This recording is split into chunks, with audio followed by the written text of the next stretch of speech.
Luminiko da paman si Jesus daw migampo iling kunauna. So lumiko da doon ku mga tinon andin, naha din hatag tidugaha gihapon tahari gayud si Dan pakaantos. Hura danon ang pakatubag kandin.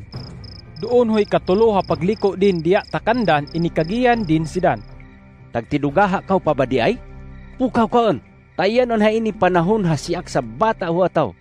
Itugyan adon doon ho mga makasasala ha ataw. Bangon kaw taaghipanaw ko yon. Ha anoy, tainion sa ataw ha taglimbong ka na.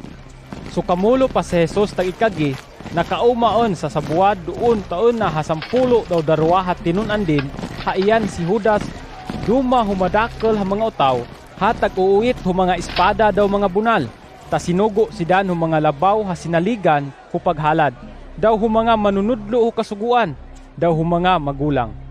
Amintimaa na inikagi kandan ni Judas. Sa hadakan ko, yan ang nauna.